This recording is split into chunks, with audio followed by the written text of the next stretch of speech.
Bueno, esto que voy a compartir con ustedes lo voy a hacer leyendo por razones de tiempo, ¿no?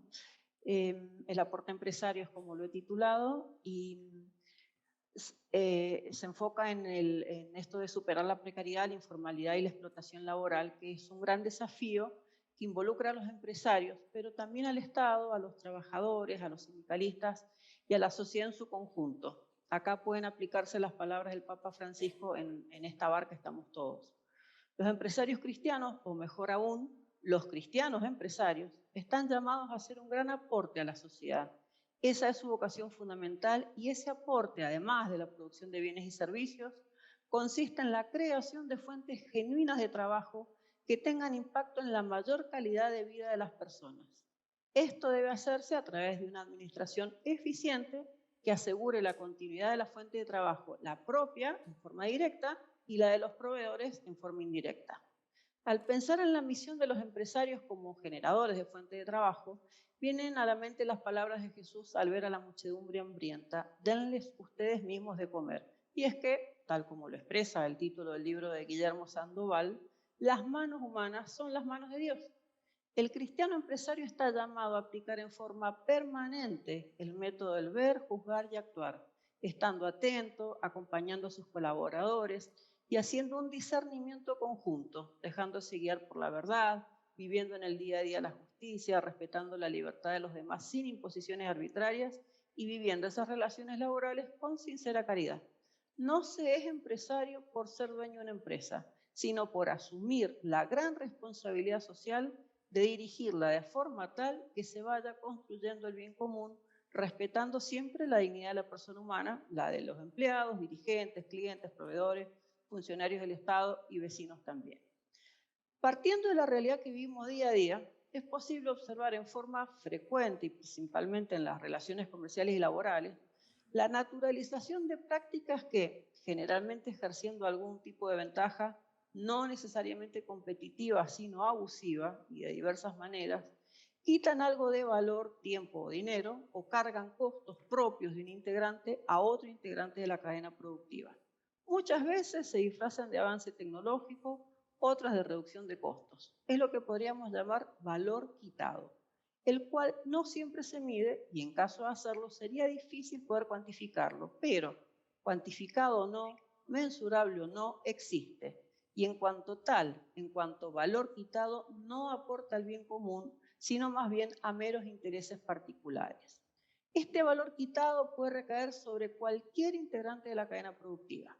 A los clientes de la empresa se les quita valor cuando las mercaderías no son entregadas a tiempo, cuando los intereses por la financiación son abusivos, cuando se les trasladan costos pero no se disminuye el precio de los bienes, cuando no se dispone de la cantidad de personal suficiente para atender al público, con lo cual se quitan puestos de trabajo a la sociedad y tiempo de los clientes que deben esperar más de lo que sería justo. Ocurre también puertas adentro de la empresa, cuando se quita posibilidad de trabajar al no delegar, cuando se sobrecarga al empleado trasladando tareas propias al nivel superior o sobreexigiéndolo con tareas de otro puesto laboral no cubierto, lo cual no demuestra el necesario cuidado de la dignidad de la persona humana y quita un puesto de trabajo a la sociedad. Se quita al Estado y a través de él a la sociedad toda cuando no se pagan los impuestos debidos, algunas veces ya cobrados a los clientes, como en el caso del impuesto al valor agregado, con lo cual se quitan recursos que deberían tener otro destino como servicios médicos o recursos educativos. El Estado también resta valor en la cadena productiva, al abusar de su poder quitando a las empresas ganancias lícitas cuando los impuestos son excesivos y arbitrarios. Clientes, empleados, proveedores, competidores, el Estado, la sociedad en su conjunto, todos forman parte, ejerciendo o sufriendo el valor quitado. Es decir, de alguna manera el caldo de cultivo en el que se generan tantas injusticias e inequidades es un sistema que ha naturalizado como práctica habitual el quitar valor a otro integrante de la cadena productiva. Y surgen preguntas. ¿Acaso en la cadena productiva no deberíamos ganar todos lo justo, no un ganar a costa de? Porque eso no es ganar, sino ganarle al otro, sacarle al otro algo de él. ¿De qué manera se produce el valor quitado y qué relación tiene con los principios y valores de la doctrina social de la Iglesia? Bueno, siguiendo a San Agustín, cuando se preguntaba qué otra cosa es el mal sino la privación del bien, podríamos preguntarnos si estas maneras de relacionarnos que generan quitas de valor no ocurren porque no se siguen los valores y principios que nos enseña la doctrina social de la Iglesia, los cuales, en definitiva, surgen del mismo mensaje evangélico. Cuando las relaciones en la cadena productiva no se manejan con los valores de la justicia, la libertad y la verdad, se imponen costos sin dar opciones reales y muchas veces, la mayoría, engañando. Claro está que cuando esto ocurre, no es la caridad la que impulsa las acciones. Y así entonces no se reconoce la dignidad de la persona humana, no se la respeta, sino que se la instrumentaliza, o no se persigue el bien común y se utiliza cualquier medio con tal de lograr el bien particular, o no se facilitan las instancias de participación para todos, sino solo para algunos, y se cae en el favoritismo. Es decir, no se respetan los principios que enseña la Iglesia en materia social. Bueno, pero esta ponencia no pretende quedarse en la mera denuncia de un mal, por cierto, muy generalizado, sino en algo más importante como lo es el anuncio. Tal como lo expresaba Juan Pablo II, el anuncio es siempre más importante que la denuncia. Bueno, a tal fin vale la pena resaltar algunas palabras del Papa Francisco a los empresarios, que son un llamado a guiarse no por los valores mundanos, sino por los valores evangélicos, viviendo las enseñanzas de la doctrina social de la Iglesia en el día a día de la actividad empresarial. Es así como se realiza un aporte valioso a la sociedad toda. Bueno, a continuación leeré algunas citas del Papa Francisco que apuntan a reconocer que a pesar de las dificultades, las enseñanzas de la doctrina social de la Iglesia son el mejor camino a seguir, porque su raíz es el Evangelio, que lo que obramos debe tener siempre su fuente en la relación con Dios para que las relaciones con los demás y con la naturaleza sean consecuencia de ello, que la vocación del cristiano empresario es servir buscando el bien común, que todos estamos involucrados en la construcción de una mejor sociedad más justa y fraternal, y que existe una estrecha relación entre la dignidad humana y el trabajo. A continuación, las citas. No es fácil en la vida cotidiana conciliar las exigencias de la fe y de la doctrina social de la Iglesia con las necesidades y los límites impuestos por las leyes del mercado y la globalización. Pero creo que los valores evangélicos que queréis poner en práctica en la gestión de vuestras empresas, así como en las múltiples relaciones que mantenéis en el marco de vuestras actividades, brindan la oportunidad para un auténtico e insustituible testimonio cristiano. La mirada cristiana de la economía y de la sociedad, que es distinta de la mirada pagana o de la mirada ideológica, es cristiana y nace del mensaje de Jesús.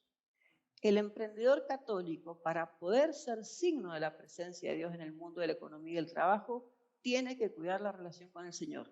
Cuando el Señor toca nuestros corazones, ampliamos nuestra mirada y somos capaces de ver a los necesitados, de cuidar la creación. Somos capaces de poner en primer lugar el bien común, el nosotros, propio de una familia, para dejar de lado la lógica mundana del yo, del éxito, del dominio, del dinero, excluyendo a los demás.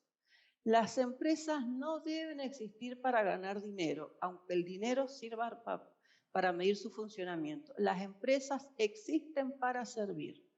Recuerdo a los empresarios su verdadera vocación, producir riqueza al servicio de todos. La construcción de una comunidad justa económicamente y socialmente para todos la tienen que hacer todos, sindicalistas y empresarios, trabajadores y dirigentes. Todos tienen el derecho de participar en la vida económica y el deber de contribuir según sus capacidades al progreso del propio país y de la entera familia humana. El trabajo expresa y alimenta la dignidad del ser humano, le permite desarrollar las capacidades que Dios le regaló, le ayuda a tejer relaciones de intercambio y ayuda mutua, le permite sentirse colaborador de Dios para cuidar y desarrollar en este mundo, le hace sentirse útil a la sociedad y solidario con sus seres queridos. Busquemos soluciones que nos ayuden a construir un nuevo futuro del trabajo fundado en condiciones laborales decentes y dignas, que provenga de una negociación colectiva y que promueva el bien común. La última cita es esta: nunca debemos olvidar que todas nuestras capacidades, incluso el éxito en los negocios, son dones de Dios y tendrían que orientarse claramente al desarrollo de las demás personas y a la superación de la miseria, especialmente a través de la creación de fuentes de trabajo diversificadas. Bueno, en definitiva, lo que la Iglesia, hasta ahí las citas. Bueno, en definitiva, lo que la Iglesia enseña a través de su doctrina social Es un camino seguro para que el aporte empresario sea real, agregando valor en la cadena productiva y dejando de lado esta tan naturalizada costumbre del valor quitado. La coherencia entre fe y vida no se limita a determinados ámbitos de nuestro quehacer cotidiano, sino que abarca también al mundo de los negocios y toda la actividad empresarial.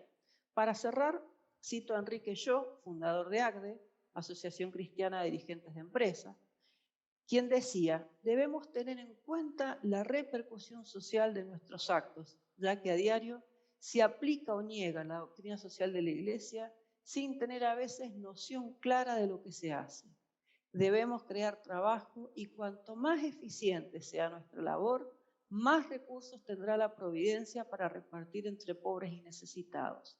La eficacia es la mejor garantía de la continuidad de trabajo para los obreros. Hasta ahí las citas de ellos. Bueno, en perfecta consonancia con las enseñanzas de la doctrina social de la Iglesia, estas son solamente algunas de las tantas reflexiones que nos dejó Enrique Yo, quien con su vida y ejemplo demostró que es posible conjugar el amor cristiano y la eficiencia empresarial sin quitar valor en la cadena productiva, sino haciendo un verdadero aporte para superar la precariedad, la informalidad y la explotación laboral. Es todo.